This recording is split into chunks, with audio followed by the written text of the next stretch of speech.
Dutch van der Linde is by far the most important and intriguing character in the Red Dead Redemption series. It's hard to say much about Dutch that hasn't already been said because there are a lot of video essays on YouTube breaking down his character and story, or even just certain aspects of it.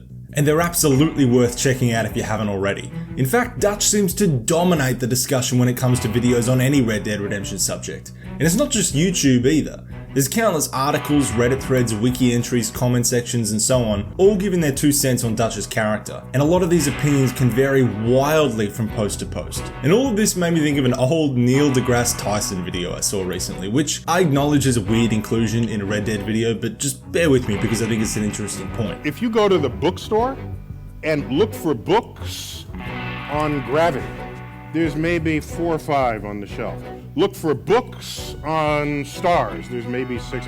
Look for books on consciousness, there's shelf after shelf after shelf after shelf.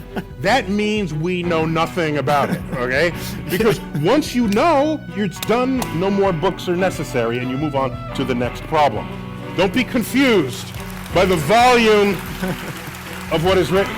Now, I'm not saying we don't know anything at all about Dutch, but I think the amount of discussion around him does sort of indicate a lack of complete understanding or consensus about him. And that is an intentional choice by Rockstar. He is, by his nature, a deliberately ambiguous character. The conversation usually revolves around whether or not his behaviour in the later chapters is indicative of his true nature. As in, did he go crazy, or was he always that way? And I'm not even really sure that's the most interesting question for me. People describe him as this monstrous, psychopathic narcissist who only cares about himself and feigns giving a shit about the people he supposedly loves and cares about, as if his whole nice guy act is just a big show to manipulate the gang into following him. And I think that's a mischaracterization. And how much less interesting of a character does it make him?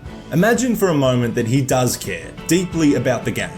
Imagine that most of what he says are things he truly believes in, and imagine that he does love Arthur and John as his own sons. So how much more intriguing is it that he would betray them anyway? That he would abandon everything he stands for and betray his own family? That is the better question for me. Why does he do that? And in replaying the game again to try to get to the bottom of that question, I found myself feeling something I didn't quite expect to. I felt sorry for Dutch van der Linde.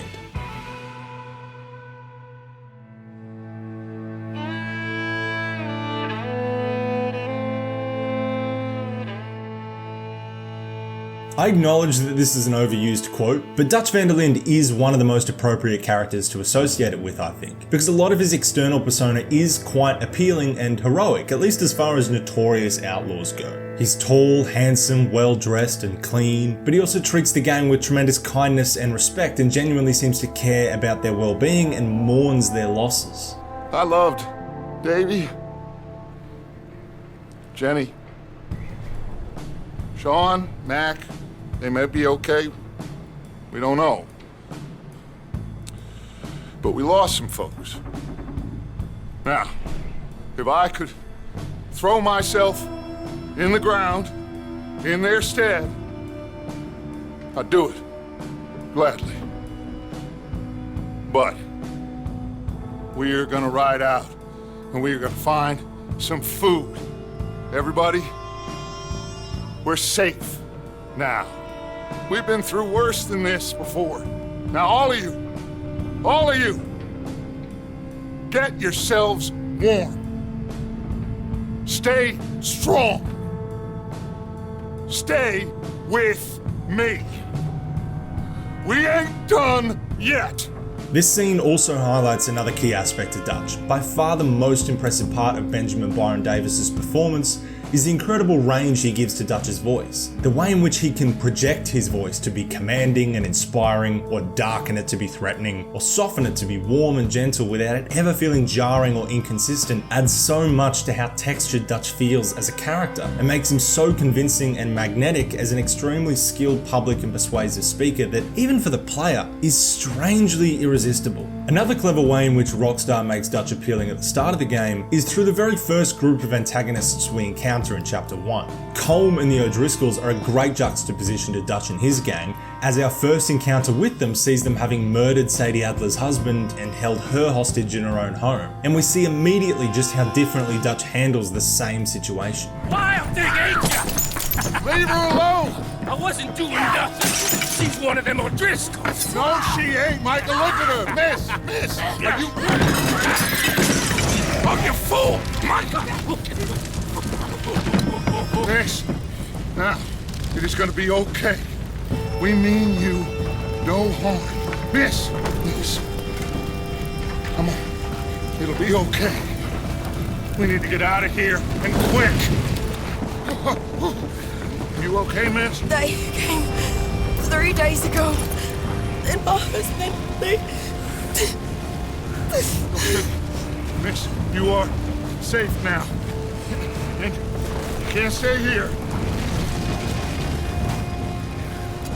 You come with us. On the other hand, the first time we see Colin, he hits and humiliates one of his own men and commands a much larger force of outlaws that he apparently doesn't even know the names of, nor does he command much loyalty amongst his ranks. Whereas Dutch's gang would die for him. I don't want to kill all these folk, Dutch. Just you. In that case, it'd be my honor to join you. Excuse me, friends.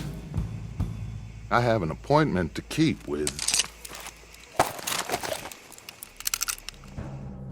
Say what you like about Dutch, but for long-timers like Arthur and John, to newer members like Charles, everyone loves and reveres Dutch van der Linde. To them, he's a kind, generous man with high moral values. And we can see this clearly in the way that he conducts his business. Aside from the way we saw him interact with Sadie, we also know that in his earlier years he would share his stolen riches with the poor like some sort of Robin Hood, and generally condemns senseless violence or preying on those he considers as innocent. Most of his gang consists of people who were at one point or another on the fringes of society. I'm talking about orphans, immigrants, prostitutes, people of colour, etc. And while yes, these types of people are obviously the kind of low-hanging fruit that could easily be recruited into the gang, I don't think that's necessarily evidence that his generosity towards them is fake. As I said up top, I've seen others describe Dutch's apparent nobility and kindness as a sham or a facade, and I even called it that in my video on Arthur. But in hindsight, I actually don't think it's quite accurate to describe him that way. For one, Dutch has been acting this way for the better part of 2 decades, which is obviously why his followers display such devoted loyalty and believe in him so completely. You don't even possess your own men. $1,000 to the man who kills him and sets me free. Loyalty like that doesn't just happen overnight, and it isn't motivated by fear like it might be with Colin. It's motivated by a genuine faith in Dutch that he has rightly earned from them. I think that if Dutch was a cold-blooded narcissist that didn't care about his gang, I think the walls around that persona would have come crashing down a lot sooner than 20 years in. And I would say most of his behaviour up until the end of the game is consistent with his reputation and his rhetoric. Speaking of which, that rhetoric, that cause he's supposedly fighting for, is a pretty important piece of the puzzle. Dutch is an anarchist. He believes America was meant to be a country without laws or taxes, where society can organise itself on a voluntary basis. Meaning you shouldn't have to be part of society if you don't want to, and there's no government around to force you to. What this means in practice is that he sees a group like the Pinkertons, or even the US government, as an oppressive force that is standing in the way of his dream for a free America. And that he should fight these authorities and the wealthy elite for the freedom of the common people. I'll revisit this in a little bit, but it does mean that he thinks he's the good guy and they're the bad guys. And being angry and bitter about the fact that they seem to be winning this fight, that makes as much sense to me as any other explanation you could give of his psychology or his behaviour. And it's one of the reasons I think he's so convincing and persuasive as a leader in regards to his philosophy, because I don't find there to be that many inconsistencies in the logic of what he's saying. We ain't got no problems with you, sir. Nor you with us. But if you want to start one, there's gonna be a lot of folks dead in this room before it's done.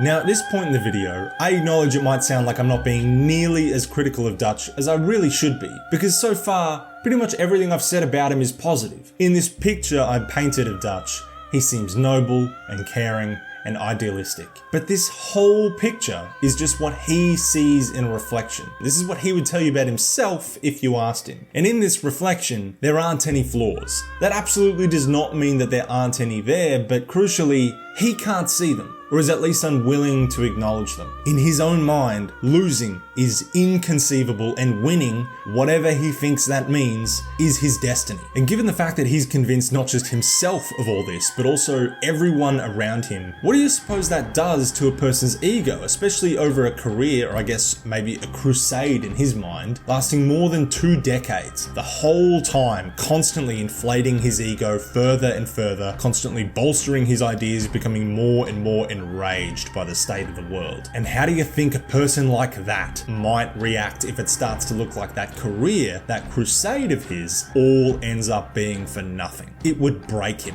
Who knows what he would do? And obviously if you've played the game, you know the answer to that question, but examining his behavior in the later chapters through this perspective makes him seem a lot less random and erratic, and instead highlights the key characteristics that make Dutch who he is at his core, the man behind the magnetic outward persona. Dutch van der Linde is stubborn and he is angry. Combining these characteristics with the ego he's developed create a cocktail of flaws that complement each other in the worst possible ways. There is no cooling him down, there is no changing his mind. These characteristics are his nature and are as inherent to him as his heart or his lungs. This is who he is, and no set of circumstances, no amount of time, no particular event will ever change that. I mentioned in my last video that one of the most common components of great and compelling characters is their evolution and growth throughout the story they inhabit. And the most common method of writing this character evolution is by using circumstances within the narrative to challenge the character's core values, or to force them into actions they otherwise wouldn't undertake. For Arthur, it was the TB diagnosis that was the most pivotal moment in his evolution. But for Dutch, he doesn't get a moment like that. He's never given a terminal diagnosis or ever arrives at a particular crossroads. And even if he did, as I mentioned, it wouldn't change him. Coming back to Dutch's anarchism, his main adversary isn't someone like Leviticus Cornwall or Angelo Bronte or the Pinkertons. No, Dutch's true enemy is actually just change. And I know that saying change is Dutch's main adversary is a bit like playing a broken record, but I'm not saying that Dutch's main adversary is change because he's an outlaw in a civilized world and that times have changed. No, I'm not saying that. You wouldn't say that Arthur's main enemy is change, so why is it that for Dutch it feels so appropriate? And I think the reason is that for Dutch specifically, change isn't something that he can adapt to. Due to that bullheaded stubbornness I mentioned earlier, he can't evolve into being anything other than what he is now.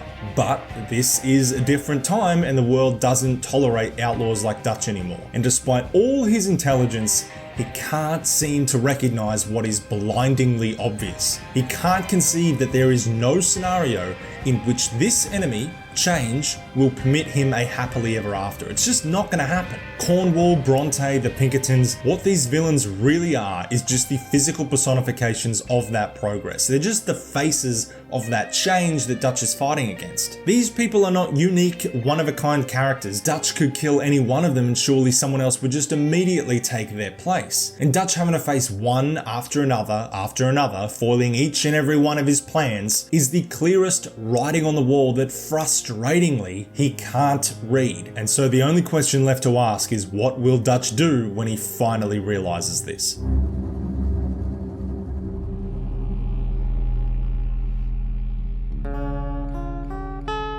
As pressure mounts further and further, the added stress upon Dutch does gradually squeeze out a few of his darker impulses, but in chapter 4, there is a cascading series of events that changes everything for Dutch, and the first is Bronte's betrayal in the trolley station heist. Up to this point, more than enough has gone wrong for the gang that Dutch really cannot afford any further setbacks, and the margin for error is becoming razor thin. Dutch already reviled Bronte. And look, I can't really blame him. Bronte is a smug, condescending, dishonorable snake who insults and belittles Dutch to his face. Yes. Go, enjoy yourselves and mingle with this vulgar scum.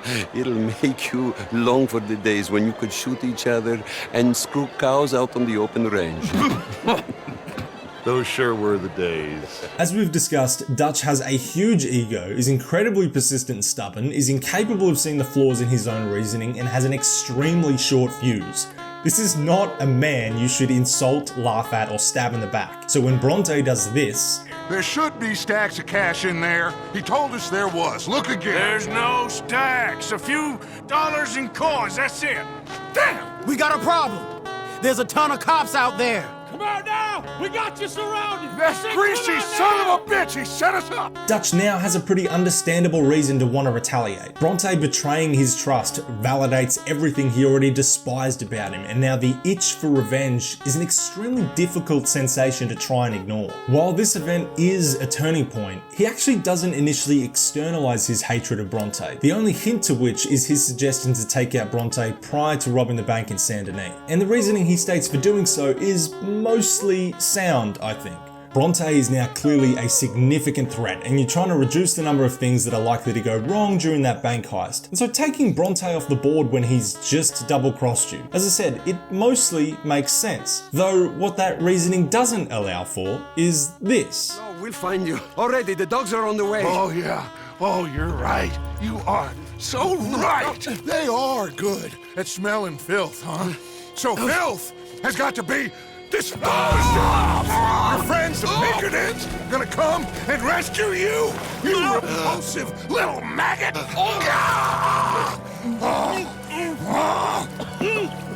Call them now. You call them.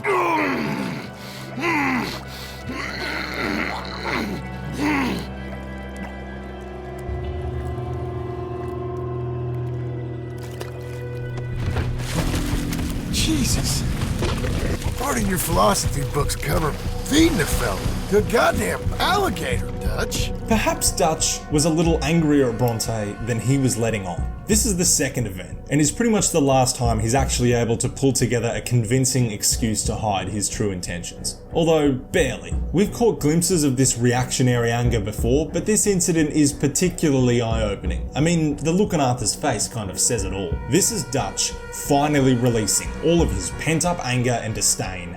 Not just for Bronte, but Cornwall, the Pinkertons, Colin, the government, society, everyone. Literally anyone he feels has ever wronged or hurt him. Now he's got a taste of what it's like to really hurt him back. And revenge is a bit like a mosquito bite. It's like once you start scratching it, it can be really hard to stop. This kind of targeted anger can be overwhelming, and it's such an easy and dangerous thing to get lost in, and that cocktail of flaws I mentioned earlier, that makes him especially vulnerable to this. And I also think that it's here that the seed of paranoia is sown into Dutch's mind. Because the anger he feels from Bronte betraying his trust opens the idea in his mind that anybody else could as well. And as I said, we're at a point now where one more wrong move, one more catastrophe, could mean the end of the game. So the stress and pressure is dialed right up to 11 for Dutch.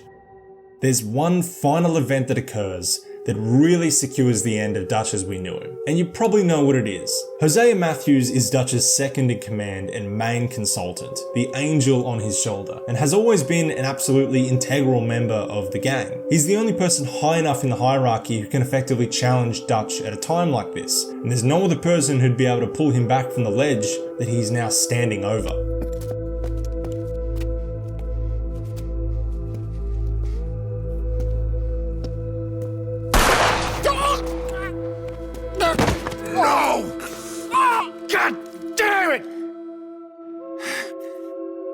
There's your deal, Dutch. Hosea. Hosea's death affects Dutch more than anyone else in the gang by a country mile, and he never gets a moment to truly lament the loss of his oldest and dearest friend. And all that's left is the rage that loss leaves him feeling. That itch he scratched with Bronte is now an overwhelming, burning desire for revenge. He no longer cares about running away, he no longer cares about what's best for the gang. He just wants payback. This is what sets the cement. This obsessive rage completely interferes with his ability to see things clearly. After this moment, there is no bringing Dutch back from the things he does next. What are you doing? Jesus. Easy, Dutch. What was that? Horrible old crone. But you killed her. She was gonna betray us, Arthur. Couldn't you tell? No. Well, I got some Spanish. She was. You keep killing folk, Dutch. I am just trying to make sure that some of us survive, Arthur. Now, shall we proceed? Now, I don't think it's necessary to go into meticulous detail about each and every one of Dutch's wrongdoings throughout chapters 5 and 6, because we'd be here all day. Everything we've unpacked so far contains all the ingredients that inform his behaviour for the remainder of the story. But there is one last element that makes everything 1,000 times worse. Dutch is in an extremely high-stress, painful, paranoid situation and has an unyielding, insatiable anger towards those who have hurt him. And this massively heightened state of arousal means that Dutch is more vulnerable than ever to being manipulated. Micah, seeing the opportunity, takes advantage. Where previously Hosea would have helped Dutch see reason at a time like this and keep him grounded in reality, Micah is now by his side, instigating the opposite. He stokes all of Dutch's most violent impulses, and Dutch is made infinitely worse with Micah whispering in his ear, becoming further and further detached from reality as well as the values he previously stood for. Micah cultivates that seed of paranoia into an overwhelming anxiety and complete lack of trust for everyone except Micah, convincing him into thinking that anyone even remotely undermining him would also have reason to betray him. So when Molly, his own lover, drunkenly announces that she's ratted to the Pinkertons, it only affirms Dutch's already enormous suspicion of those around him he can trust. And now that Molly is out of the picture, Micah replants the seed by suggesting that there could be another rat, and positioning himself as the last person that Dutch would suspect. This suspicion, combined with increasingly reckless and violent behaviour, drives a massive wedge between Arthur and Dutch, who historically have been very close with one another. Be well. I had fun with you today. I was gonna say you're like a son to me, but you're more than that. And it's brutal that we could go from a scene where Dutch says something like that to one in which he does something like this. I need help! Unforgivable, but also a direct result of a very carefully executed manipulation. And Dutch becomes so detached from reality that even when Arthur reveals that Molly wasn't the rat and it was in fact Micah who was snitching to the Pinkertons, Dutch just can't wrap his head around what he's hearing. Micah has successfully nestled into the only trusting corner in Dutch's mind, and so Dutch sides with Micah. Now that being said, I'm not trying to take away from the responsibility of Dutch's own actions. He's always advocated for operating as discreetly as possible as to avoid attracting too much attention, so assassinating Cornwall in broad daylight, using dynamite to destroy a bridge and then robbing the train the government sends to repair it, and manipulating and leading the Native Americans into instigating open warfare against the fucking army. Yet none of that is what I would consider lying low, and saying it's all to create noise for the gang to escape amongst the chaos. That's a bullshit idea that the old Dutch would have never agreed to do, and is just a transparent excuse to hurt the people he wants to hurt. And then what about loyalty and never leaving a man behind? He demands that of the gang and has been a tenet he himself has sworn by for his entire life. Well, he does it 4 separate times in chapter 6. Now, while it's obvious to me that Micah is riling him up and he is being manipulated, Micah is only playing on tendencies and characteristics that already exist within Dutch. And the choice to abandon his own principles, contradict his own message, and turn his back on his own family, all of that is on Dutch and nobody else.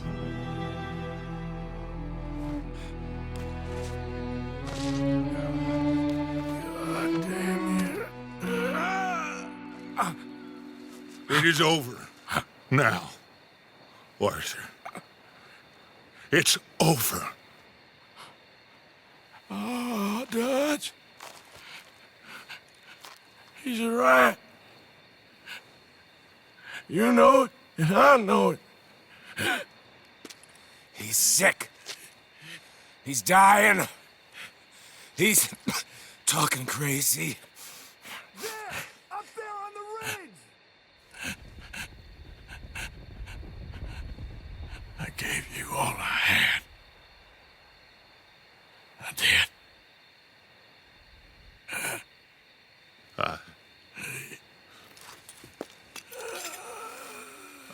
Come on.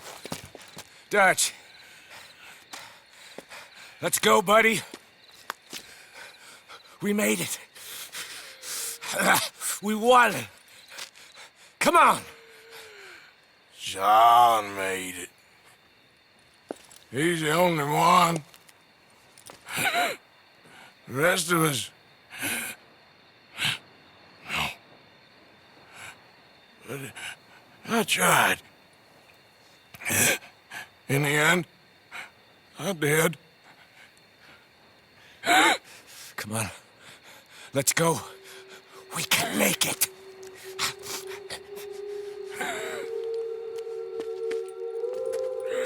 Dutch sustained defeat after defeat, was betrayed several times by people he trusted, and suffered the deaths of some of his closest friends. His anarchistic philosophy and way of life comes crumbling down around him without the promise of a happy ending, and there's nothing he can do to stop the world from rapidly outgrowing him. Dutch's actions aren't those of an evil, cold-blooded, selfish maniac, but rather they are entirely reactionary and emotional. Dutch is a man who was deeply hurting, deeply angry, and deeply paranoid, and he allowed those feelings to overwhelm and detach him from the values and people he cared about most. And as silly as it might sound, that's why I feel terribly for Dutch, because he's not a mustache-twirling villain with horrible intentions. He feels more like a casualty of his own nature and flaws, and tragic inability to change them. His flaws feel like something he would change if he only could. When Arthur is on the cliff with Micah and I step on his hand, there was a raked stage, I guess you could call it, that I had to walk up and away. So he didn't quite die in front of me. He's still wheezing and coughing. And Dutch, in the moment, is realizing his failure. And I turned my back on both of them, and I walked up this rake, and I stood there as the scene continued to play out without me, and I just cried my eyes out. That's exactly how I feel about Dutch. I mean, how heartbreaking is it that he actually is capable of recognizing his own failure, but at this point it's way too late. And now he's standing over his own dying son who says, I gave you all I had. And Dutch is finally brought back to reality. You can visibly see the regret and sorrow for what he's done, realizing he's failed Arthur, he's failed the gang, and Micah is not the ally he thought he was. And so he walks away. He stops fighting just for a moment, he lets it all go. And it makes you consider the possibility that maybe if he'd realized this a little sooner, maybe things wouldn't have gone the way they did. Maybe Dutch might have had a happier ending. But then again, that wouldn't be in his nature. His decision to track down and kill Micah in the epilogue indicates he still just can't ignore that ever-burning desire for revenge. Maybe part of it was about getting some sort of justice for Arthur, but he clearly now blames Micah for the downfall of the gang, and after realizing that, he was never going to be able to let that go. And thus, here we go again. By the time we see him again in RDR 1, he's gone right back to his old inclinations of Chapter 6, which brings us to his last scene. We can't always fight nature, John. We can't fight change. Can't fight gravity. We can't fight nothing. My whole life, all I ever did was fight. Then give up, Dutch. But I can't give up, neither. I can't fight my own nature. That's a paradox, John. You see? Then I have to shoot you. When I'm gone, they'll just find another monster. They have to. Because they have to justify their wages. That's their business.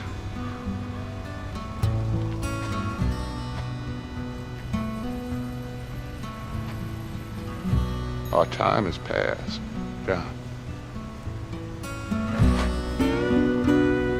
Everything I think you need to understand what kind of person he really is, it's all here. It's one of the only times we see him speaking completely candidly. You can't always fight nature, you can't fight change, you can't fight gravity. Gravity might seem a little out of place there, but I think what he's getting at is that gravity is a little bit of a silly thing to try and resist. Like, how do you expect to do that? It's impossible. And trying to fight change, trying to fight nature, is as equally impossible. But I can't give up neither. I can't fight my own nature. That's the paradox. That is such an amazing recognition of his own fault, which is not something I think he'd have had the capacity to do in RDR 2. He's lived a thrilling life of adventure, freedom, and reverence amongst his peers, and had a sense of significance in the world, and yet all these years later, it still stings so badly to have lost so much and to have seemingly nothing to show for it. So from his perspective, what else is there except the anger at those he feels are responsible and the itch he just can't stop scratching at? And so he doesn't stop fighting, despite knowing that it's pointless, that his situation is unwinnable, and that it won't change anything. And you know, to be honest, his determination, his conviction to never give in, never quit, just to always keep going no matter how bad things look, that's a genuinely endearing characteristic we see in heroes in other stories, but here, it's not endearing at all. It's just frustrating and kind of pathetic and sad. And you can probably tell there's a big part of me that really roots for him, that wishes he'd have found some peace at some point. I wish he'd found his own path to redemption. But unfortunately, that's just not who he is, and so he has to be the villain.